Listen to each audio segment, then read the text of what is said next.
As you could see by these pictures after Barack Obama has met Vladimir Putin, Putin is looking over at Obama saying, I got you. I outsmarted you. Checkmate, mofo. And Barack, with disdain and frustration, has been caught in a catch-22 position. Now, the situation right now between Russia and the United States when it comes to Syria is extremely confusing. There's a lot of propaganda out there, a lot of disinformation, and a lot of history that it's not well known, that is not being brought up to the American public right now. But in this video, we're going to break down a lot of important information that's going to make total clear sense of what exactly is happening, not only behind this beautiful photo of these two world leaders, but what's really happening in this world geopolitically. Now, right now, the Russian parliament approved sending troops and warplanes over to Syria. China is sending military advisors and aid over to Syria to help fight ISIS alongside Russia. The bombardment campaign has started. Russian positions are aligned all along Assad's forces, fighting off the rebels and fighting off ISIS. There's dramatic footage coming out right now that's being blasted by the mainstream media showing the bombing campaign of the Russians assisted by the Chinese. You see drone footage also being released. Now, the situation is very complex. Right now, we have China, Russia, Iran, Iraq, Bashar al-Assad coming together against the forces of the United States, Israel, Turkey, Jordan, Saudi Arabia, United Arab Emirates, and Qatar. As we know from the previous history, fighting ISIS has not been the U.S.'s goal. Ever since 2006, according to leaked WikiLeaks documents, the U.S. was planning to overthrow Assad. Now, Assad, who was allied with Russia, who was not allied with the United States, with the petrodollar, with U.S. hegemony, stood in the way of a pipeline that Saudi Arabia was planning to build that would undercut Russia and provide oil to Europe. Assad also stood against the U.S. petrodollar and made geopolitical moves against that. That's why he was seen as an enemy way before ISIS. Now, with Russia defending Syria, obviously there's a lot of key geopolitical strengths here, but they're catching Barack Obama in a catch-22. Not only do they have bases here, but they also have a strong alliance with Syria.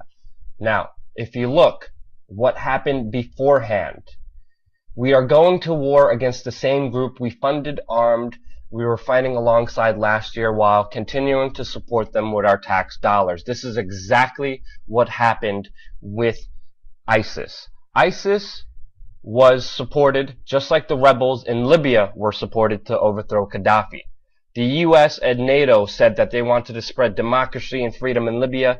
They bombed that country like we are bombing Syria, and did bomb Syria before, and we overthrew Gaddafi, and now the country is in turmoil. It is destroyed with just religious fighting from all different sects, and that country has been utterly polarized and destroyed with sectarian violence because of the U.S. involvement. There's no democracy. There's no more freedom. The U.S. did the same strategy by funding and supporting Syrian rebels. They called them the freedom fighters. Meanwhile, it turned out that they were ISIS. Iraqi troops, when they were fighting ISIS, when ISIS retreats, they are fighting Israeli and American weapons and technology alongside ISIS troops when they are fighting against the Iraqis. Turkey is opening up the border, allowing any fighter to come in. Putin is well known of this. He even said himself that the mercenaries are fighting because they pay a lot more money. He goes into great detail how Turkey, Saudi Arabia are buying up oil that ISIS took control of in Syria. They're buying it for cheap.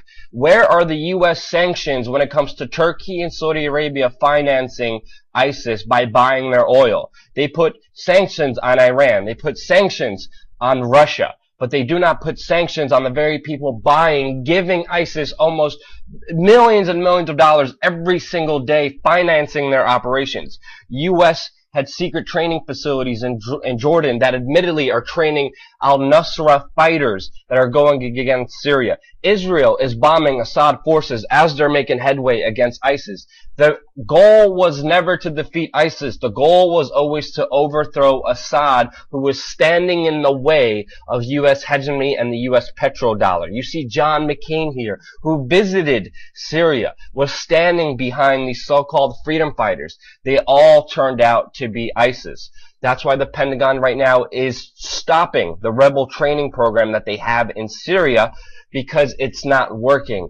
All the arms and all the trainings are going towards radical Islamists, al-Nusra and ISIS. And that's why Russia is now stepping in saying, no, we're really going to bomb this. The U.S. was supposed to be bombing ISIS, as we've heard in the news, but they are even refusing combined training camps that are turning out thousands of fighters a month.